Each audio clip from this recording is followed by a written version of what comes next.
Oke, kita tanpa berlama-lama lagi ya, Cimeri boleh maju di depan. Tenang Ci, jangan tegang, saya juga tegang. Kata Ko Jeffrey, saya juga kemarin kayak gitu kok. Oh gitu ya. Saya nggak tegang. Tenang ya, kita kan sama-sama prinsipal, jadi tenanglah Ci. Kalau sama agent lebih tegang mungkin gitu. Langsung aja ya, kalau teman-teman mau ada pertanyaan boleh disampaikan. Cuman ini ada beberapa pertanyaan dari saya ya, sehubungan dengan kan Cimeri ini latar belakangnya tuh bukan di properti ya, tapi dari bankir ya. Tapi kenapa Cimeri itu memilih usahanya tuh langsung buka kantor properti gitu, bukan usaha yang lain lah, bikin apa kayak gitu. Kue. Ya, misalnya bikin toko kue, toko roti kayak Cime. Misalkan gitu. Boleh Ci sharing aja ya Ci ya. Oke, selamat sore teman-teman semua. Happy New Year, diingetin sama Pak Irwan. Jadi sekarang Happy New Year dulu. Agak lupa. Oke, ngobrol aja lah ya kita ya, sama-sama bergerak di bidang properti. Oke, pertanyaan pertama mungkin dari Herlina, kenapa pilih properti gitu ya? Oke, Greenhouse November kemarin kita 19 tahun, puji Tuhan ya. Oh, mantap ya. Bisa berjalan sampai sejauh ini sebenarnya memang buat kita juga sebenarnya miracle happen sih. Kenapa bisa sampai segini kita juga bingung sih gitu kan. Kita jalanin setahun. Itu kenapa makanya saya pilih tema The Power of Faith, karena memang mungkin karena yakin aja sih setahun jalan gitu ya. Oke. Mungkin kalau boleh cerita sedikit, Greenhouse ini kita tahun 2004 saya sama Ci Christine ya. Saya nggak sendiri, saya sama Ci Christine. Background saya sama Ci Christine sama-sama banking. Dulu kita termasuk di bukan induk ya, apa ya?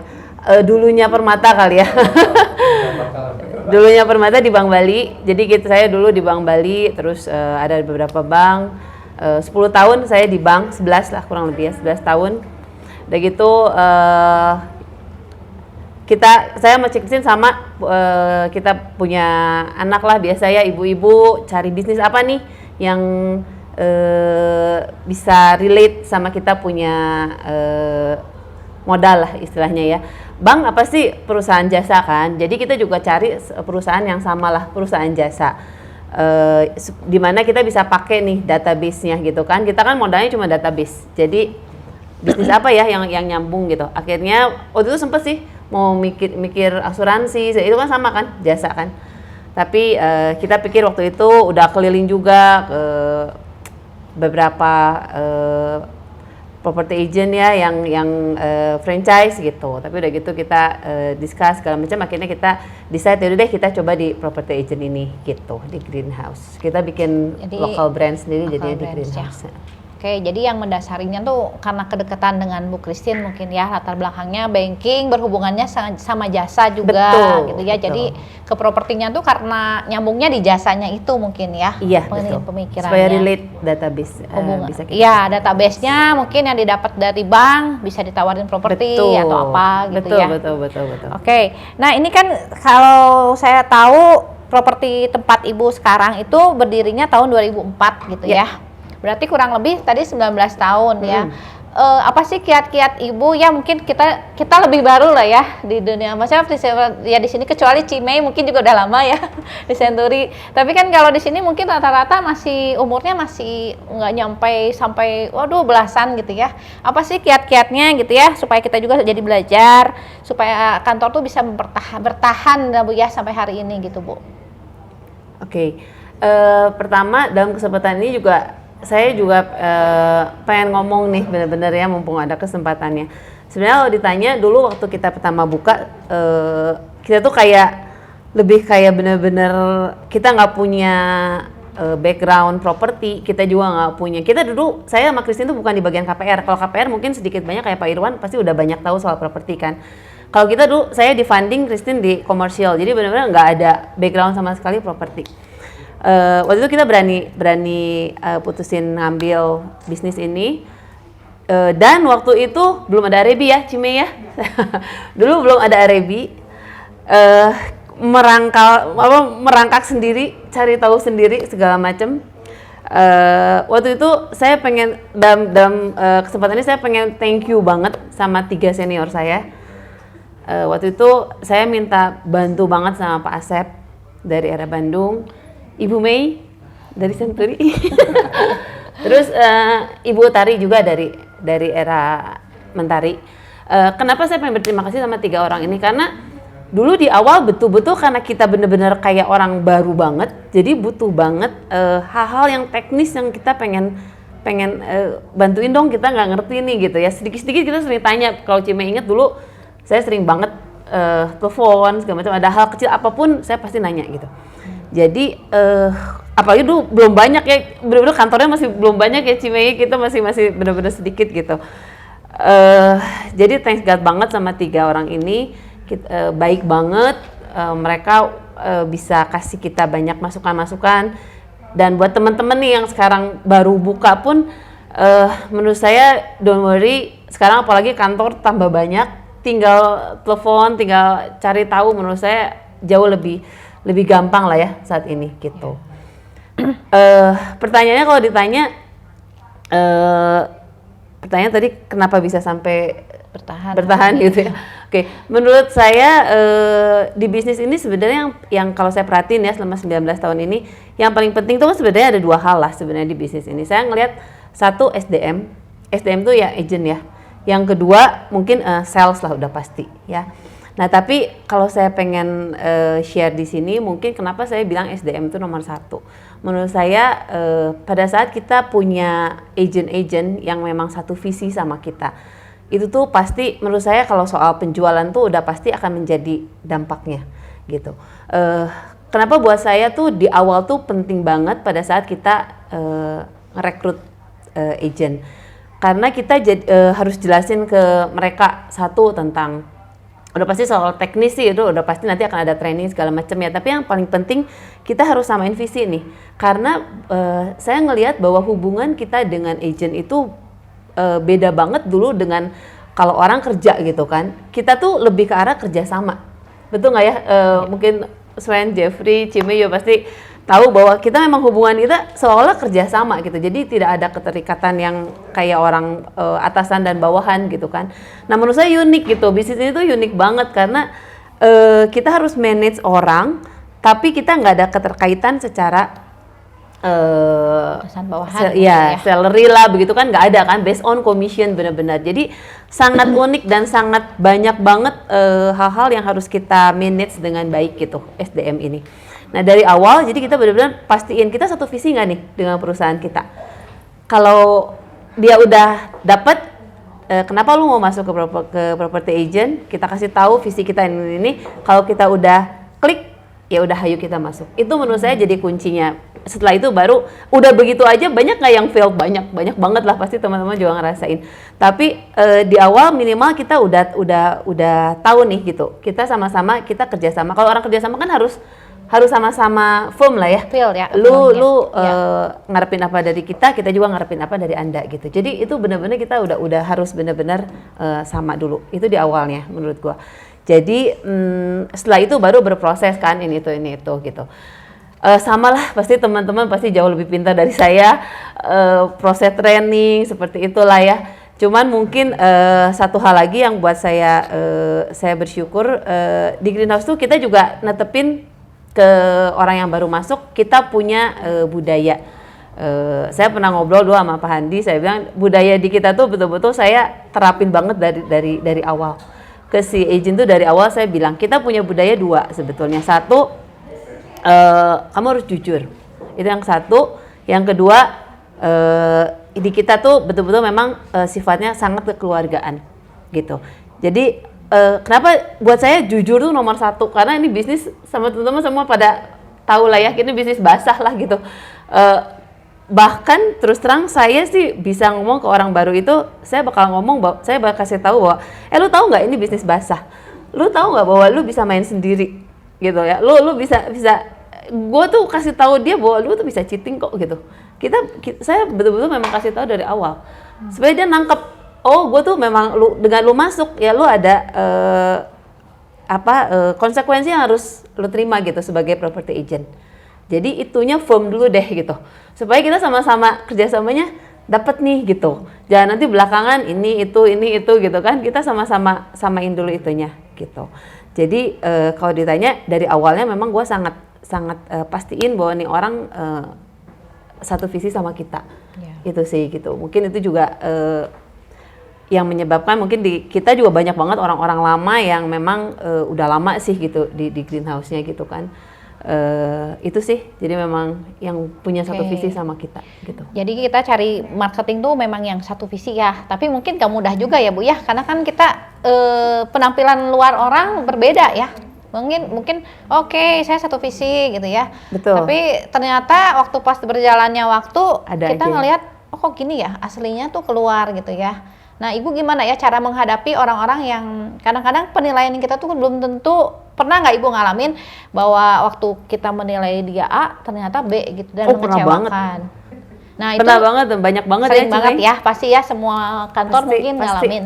Nah, mungkin yang berbeda dari maksudnya gimana Ibu menghandle-nya gitu ya Bu ya. Dan langkah apa yang Ibu ambil supaya tidak terulang kembali seperti itu. Oke. Pertama sih benar-benar di kantor kami ada 85 agent hari ini. Oh. Kalau ditanya, enggak belum banyak lah dibanding teman-teman ini lebih banyak. Tapi kalau ditanya itu kita ada 5 tim. Tapi kalau Herlina tanya, saya bisa sedikit banyak tahu hampir 85 agent ini mereka lagi ngapain, gitu. Mungkin bisnis itu yang tadi saya bilang kan, ini sangat menarik sekali bisnisnya karena tuh keterkaitan kita sama agent tuh betul-betul kayak kerjasama itu harus dibangun dengan sangat baik gitu. Kita harus respect mereka dan mereka juga akan respect kita, tapi itu benar-benar harus memang kita jaga secara personal. Nggak bisa apa ya, istilahnya nggak bisa udahlah nitip ke manajer gitu, rasanya nggak bisa begitu juga sih. Tetap kita harus involve sampai ke bawah sih. Kalau saya ngerasainnya begitu. Ada nggak yang fail? Ada, banyak banget lah. Semua pasti ngerasain karena kita juga bukan psikolog yang jago bisa tahu dari awal lu pasti orang bener lah apa segala macam, kita juga nggak tahu. Ya menurut saya itu sih kalau misalnya di tengah-tengah ada yang sampai nggak satu visi sama kita, apalagi nomor satu cheating lah ya. Kalau sampai dia ketahuan cheating itu udah pasti sorry to say gitu. Di kita sih udahan lah. Kalau menurut saya ya bisnis ini kita bergerak di sinilah. Ya kalau lu memang udah nggak mau setor istilahnya segala macam terus lu cheating sebenarnya ya udah dong, udahlah gitu, kita udahan aja gitu kerjasamanya gitu, karena memang konsekuensi dengan lu masuk ke property agent kan itu. Saya sih betul-betul memang itu sangat apa ya, sangat kenceng lah gitu di awal kita ngomong kalau lu nggak suka ya udah gitu, karena memang nggak bisa apa-apa sih menurut saya. Kalau memang orang udah nggak mau ya buat apa dipaksain, bener nggak? Jadi gitu. Intinya mungkin dari awal tuh kita pahit-pahitin dulu gitu ya. Iya, kalau dari awal sih gue benar-benar pahit-pahitin dulu gitu. Oke. 85 tim loh, boleh tuh Bang Permata. Oke, lanjut ya, 5 cuman intermezzo aja. Sekarang karena semakin banyaknya ya persaingan kantor ya Bu ya, kita tahu mungkin sama lah waktu saya awal ikut Cimei. Agent itu ya itu lagi gitu. Kita tuh kobrok sama, oh pasti orangnya ini lagi gitu. Tapi sekarang banyak banget ya kantor agent baru, agentnya juga pada baru-baru gitu ya. Yang menyebabkan mungkin penawaran-penawaran tuh semakin menarik ya. Cuman ada satu hal yang menarik ya dari kantor Ibu ini, makanya kita perlu belajar mungkin ya sebagai prinsipal, karena dari kantor Ibu tuh bukan eksklusif ya. Kelihatannya turnover marketingnya tuh nggak terlalu sering ya. Nggak ada yang sampai ketarik atau gimana. Nah ini gimana gitu ya, mungkin kita perlu tahu juga apa sih rahasianya. Mungkin tadi sempet diomongin juga hubungan ya, mungkin salah satunya itu, atau mungkin ada lagi ya gitu ya Bu ya, selain itu kiat-kiatnya, tips-tipsnya supaya menjaga marketing tuh tetap nyaman di kantor kita lah, nggak pindah ke lain hati gitu ya. Oke, kalau ditanya soal turnover, mungkin benar lah ya, mungkin nggak terlalu banyak lah di kantor kita. Kalau ditanya kiat, nomor satu udah pasti balik lagi ke budaya yang harus diciptakan. Menurut saya budaya kantor itu harus dibuat, harus dibikin. supaya orang tahu kalau lu masuk ke kantor ini budaya kita begini loh gitu. Dia bisa ngerasain itu, dan mungkin itu harus harus terus dikasih tahu gitu, remind ke mereka gitu ya. Kemarin saya baru dengar juga, saya senang dengar seminar atau podcastnya orang-orang pinter lah ya. Saya kemarin dengar juga salah satu Coach David namanya, dia ada ngomong juga bahwa betul-betul memang kita tuh kalau mungkin rasanya kayak bosen, tapi yang namanya visi, yang namanya budaya itu tuh harus sering banget kita announce ke teman-teman kita di bawah supaya mereka tahu, oh gua tuh di sini tuh begini ya gitu, itunya tuh budayanya itu satu. Yang kedua menurut gua sistem yang harus kita bangun dari awal tuh betul-betul harus harus jelas gitu. Jangan beda-beda gitu. Jangan, maksudnya gini, dalam setahun kita bikin program. Nanti tengah-tengah tahun kita ganti. Nah, itu tuh nggak boleh menurut gua. Tetap kita harus strict. Kalau 1 tahun kita bikin program ya udah kita bikin 1 program itu.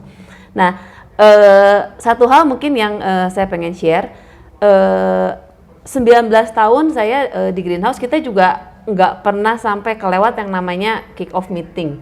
Buat saya itu penting banget. Kenapa? Karena pada saat kick off meeting itu kita bukan cuman hura-hura annual reward yang tahun kemarin, tapi kita lebih mikirin tahun depan kita mau ngapain nih gitu. Tahun depan target juga, kita mau strategi-strategi yang kita mau lakukan, itu penting kita harus announce ke mereka. Dan sebelum kick off biasanya kita, teman-teman udah tahu deh di kantor. Kalau udah September sampai ke Desember mereka udah tahu nih. Pasti kantor bakal nanya, lu butuh apa? Kita tanya ke mereka, betul-betul kebutuhan lu apa? Karena lu di lapangan kan, mereka yang di lapangan, kita yang di manajerialnya. Kita nggak akan tahu kebutuhan mereka seperti apa kalau kita nggak tanya. Jadi saya akan tanya agent-agent, lu kebutuhan lu apa? Dan setiap tahun itu pasti akan ada perubahan-perubahan. Nah itu yang menurut saya kita harus aware ya. Kita ngelakuin evaluasi tahun sebelumnya, dan kita ke depannya kita harus tanya, kebutuhan apa yang kamu perlukan sebagai agent gitu, karena kita benar-benar perkembangan zaman kan gila-gilaan, dari dulu sampai sekarang udah gila banget lah. Nah itu setiap tahun maintain, nggak boleh harus terus dilakukan evaluasi, dan tahun depan kita mau ngapain nih, itu kita minta masukan dari mereka supaya mereka ngerasa juga dihargai. Prinsipal tahu ya, gue butuh ini, gue butuh itunya perlu sih menurut saya. Itu yang bikin karena sistem dan lingkungan yang saya bangun, mungkin ya itu yang bikin mereka juga oke lah gitu, stay ya saat ini di Greenhouse cukup lama gitu. Itu sih merasa nyaman mungkin, jadinya mungkin ya sama mungkin kalau saya boleh pinjem satu orang agent kita tuh ada yang pernah resign terus dia balik lagi. Tapi waktu saya tanya, mungkin saya udah pernah cerita sih kalau sama Sven saya tanya, kenapa lu mau balik lagi akhirnya gitu. Waktu saya tanya, dia jawabnya gini, dia bilang, Mer, kalau kayak orang jahit baju, lu harus pas kan bajunya. Nah, pada saat baju lu kekecilan, pada saat baju lu kegedean nggak enak kan.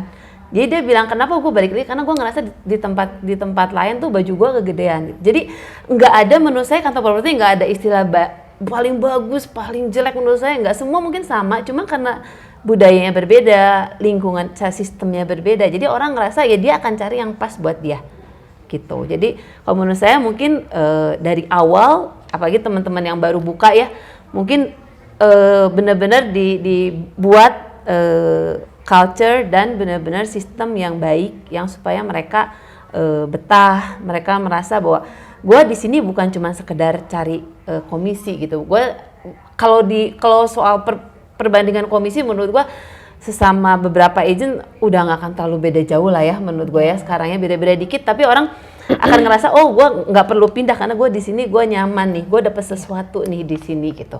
Mungkin itunya yang harus teman-teman bangun dari awal ya. Gitu. Ya kalau perbedaan komisi cuma 5%, 10% pindah itu ya menurut saya sih rugi ya. Maksudnya kita tuh harusnya lihat, memang benar gitu, kita nyaman di sini ya udah di sini gitu kan. Kadang-kadang sekarang ditawarin 5%, 10% beda dikit pindah gitu. Padahal sebenarnya kalau dipikir-pikir kita mungkin di kantor yang lama lebih kecil lah komisinya atau apa, tapi kan kita gak mikirin mungkin kantor itu ada privilege lain yang bisa diberikan gitu ya sebenarnya. Nah, ini bagus banget ya. Jadi pertama mungkin ya hubungan ya, kenyamanan. Jadi perlu juga itu kenyamanan kita ciptakan di kantor. Mungkin ya Bu ya seperti itu. Kalau yang saya tangkap ya, mungkin teman-teman berbeda-beda. Kenyamanan, terus kita harus terus-terusan menyampaikan visi perusahaan kita apa. Terus kebudayaan kita tuh mungkin cara kerjanya gitu ya. Mungkin ya Bu ya, kalau budaya tuh mungkin cara kerja kita tuh gini loh gitu ya. Terus habit kita tuh seperti ini mungkin ya. Kita kan masing-masing kantor punya habit masing-masing ya. Nah, ini bagus banget. Tadi kan judulnya Power of Faith. Saya awal bingung. Aduh, maaf. Handphone bunyi. Bentar ya, saya matiin dulu. Jadi, tadi kemarin saya tanya, saya bingung gitu ya. Judulnya apa sih Power of Faith gitu ya. Ternyata ini ya, yang maksudnya Power of Faith tuh ya 19 tahun berjalan tuh bener ya, dengan keyakinan dan keyakinan gitu ya. Nah, ini mungkin pertanyaan terakhir dari saya. Waktu juga sudah mulai sore, tapi kalau teman-teman prinsipal di sini mau nanya boleh ya. Di tengah persaingan ini nih ya yang semakin berat, tadi kan turnover marketing. Saya mau tanyain yang mungkin teman-teman prinsipal di sini juga mau tanya gitu ya. Marak banget ya, banyak berdiri kantor-kantor agen properti gitu ya Pak ya. Apa sih yang Ibu lakukan supaya tetap bisa bersaing gitu ya dengan kantor-kantor muda gitu ya Bu ya? Boleh karena kita kantor udah tua gitu ya. 19 tahun Bu. Intinya udah dewasa lah ya. Udah dewasa. Oke. Sebenarnya yang paling penting menurut saya adalah brainstorming. Brainstorming itu penting banget. Saya mau ngomong karena angkatan saya mungkin saya kenal baik sama Cime gitu ya, sama beberapa teman yang udah lama buka gitu ya. Tapi memang saya pengen ngajak juga teman-teman, ayo kita juga tetap harus ngelakuin brainstorming tuh ke teman-teman yang lebih muda. Itu saya lakukan. Mungkin kalau teman-teman di sini mungkin kerasa lah kayak Stuen, kayak Jeffrey, terus ada Pak Widi mungkin ya. Saya sering juga berkomunikasi sama mereka gitu. Kenapa? Karena buat saya yang tadi saya bilang ya, saya mengevaluasi setiap tahun apa yang kami lakukan di tahun sebelumnya, dan untuk tahun selanjutnya pun saya tetap harus ngelakuin sesuatu, tapi saya juga pengen brainstorming. Jadi gini, yang tadi saya bilang misalkannya, gua sistem gua bagus, misalkannya lingkungan gua bagus, tapi kalau terlalu jauh pun sama agent saat ini yang berkembang, ya kita juga nanti bakal ditinggalin juga sih. Orang juga nggak akan sebegitunya gitu kan kalau kitanya terlalu jauh gitu gapnya. Nah, jadi benar-benar brainstorming itu penting banget menurut saya. Saya sering tanya sama teman-teman yang lebih muda, Pak Jeffrey, Pak Swen gitu kan. Saya tanya, lu gimana di kantor? Dan thanks God banget menurut saya teman-teman tuh baik. Saya ngambil kata-kata dulu, Bu Mei, Bu Tari tuh sering ngomong banget. Yang penting hubungan baik ya, Cime ya. Dulu Cime sering ngomong, pokoknya yang penting kita tuh harus berhubungan baik sama semua orang gitu. Jangan cari musuh lah intinya gitu ya. Dengan begitu kayaknya kita perlu apa tuh, kayaknya mereka juga welcome untuk menceritakan. Saya banyak dapat kok, bener-bener dapat dari teman-teman yang muda itu. Ci, sekarang gini. Saya ada masalah. Ini kalau begini menurut lu gimana? Tidak cerita. Oh gini. Jadi saya ngerasa banyak juga disupport gitu sama teman-teman lain. Jadi kalau ditanya gimana nih sekarang kompetitor banyak, saya mah seneng karena buat saya kue properti ini nggak ada habisnya lah. Yakin lah, saya yakin banget. Properti kuenya akan habis-habisnya gitu. Mau sebanyak apapun menurut saya kantor property agent nggak akan ada habisnya kok gitu. Dan dengan banyaknya property agent, saya ngerasa apalagi Pak Handi nih, DPC kenceng banget ya kalau teman-teman lihatnya gimana cara dia melakukan ini itu untuk supaya kita kolaborasinya lebih dapat gitu. Dan itu kerasa banget sih kalau saya. Kalau zaman dulu mungkin kalau ditanya Mer, kobrok sama siapa? Saya bisa ingat, kobrok sama ini, kobrok sama itu, saya bisa ingat. Terus kalau sekarang saya udah nggak ingat, saya kobrok sama siapa ya. Banyak banget gitu teman-teman, sering banget minta tanda tangan kobrok sama si property agent A, B, banyak banget. Jadi kalau ditanya, gimana nangkepin, saya sih seru banget, saya sih senang banget banyak agent-agent baru tumbuh ya gitu maksudnya. Kita punya ini masing-masing kok, saya yakin banget kita semua punya berkat masing-masing, kita semua punya rezekinya masing-masing gitu kan, dengan kode etik yang udah dibuat lah di RMB ini udah bikin sedemikian hingga hayu kita ikutin, hayu kita jalanin itu gitu dengan kode etik yang baik gitu kan. Kerja sama teman-teman seru menurut saya. Jadi kalau ditanya gimana nih? Oh saya sih seneng, seru gitu. Karena buat saya mereka jadi teman kolaborasi kita gitu. Makin banyak kan, berarti kan kita bisa punya barang, kita punya buyer, kita carilah segala macam, lebih banyak lagi gitu orang yang bisa ya. kobrok nih. Gitu. Artinya properti sekarang tuh sebenarnya udah lebih maju karena kantor NU jauh banget lah Cime ya. Sudah lebih terjangkau kemana-mana gitu ya. Betul. Oke, itu paling terakhir dari saya. Mungkin teman-teman ada yang mau nanya? Gak usah sungkan. Enggak, udah pada lebih pintar dari gua semua. Tadi Cimeri malu-malu ya, tapi untung dikasih kesempatan, jadi ada kesempatan berterima kasih sama Cime, iya sama dong. Bu Utari, sama Emang Pak itu yang Asep. paling penting. Gitu. Ada?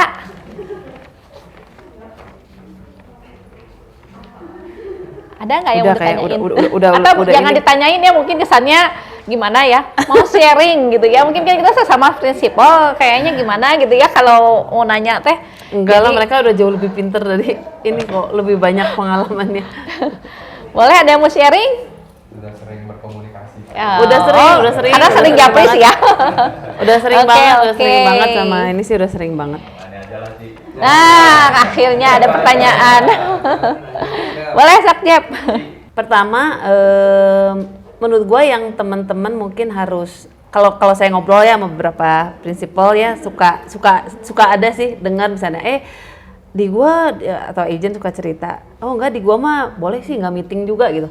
Ada saya pernah ada satu dengar ya satu tempat dia bilang enggak Ci, kalau di saya mah nggak meeting juga nggak apa-apa. Dia bilang nggak ada keharusan meeting gitu. Nah mungkin kalau Jeffrey tanya, saya sampai saat ini pertama karena kalau dulu waktu orangnya masih sedikit, saya yang setiap minggu saya bawain meeting. Tapi sekarang dengan adanya tim, saya juga deliver ke mereka bahwa meeting itu nggak boleh sampai nggak ada. Lu mau cuman meeting bertiga, lu cuma mau meeting berempat, meeting. Jadi buat gua bahannya apa, cari pasti ada. Apapun, nggak apa-apa sesuatu. Bosen ya. Menurut gua nggak apa-apa. Tapi itu harus gitu, nggak boleh nggak. Tiap minggu harus ada meeting. Kita harus pintar-pintar juga lah ya, kita cari bahan, kita bantu cariin bahan ke buat si manajer nanti bawain segala macam. Sebulan kalau saat ini yang saya lakuin setiap hari itu pasti meeting tim ada, karena cuma 5 jadi Senin sampai Jumat pasti ada meeting tim. Sebulan sekali kita meeting all team. Nah di situ ya pasti kita kasih motivation session lah segala macam, itu hal-hal yang sifatnya reward juga lah gitu ya, yang start of the month kita kasih ini itu segala macam, itu kita lakuin sih Jeff. Jadi menurut saya tetap komunikasi harus terus ditempel lah istilahnya gitu ya, jangan sampai kendor gitu, karena memang penting sih menurut saya komunikasi itu penting, kita tahu mereka lagi apa, kebutuhan mereka apa.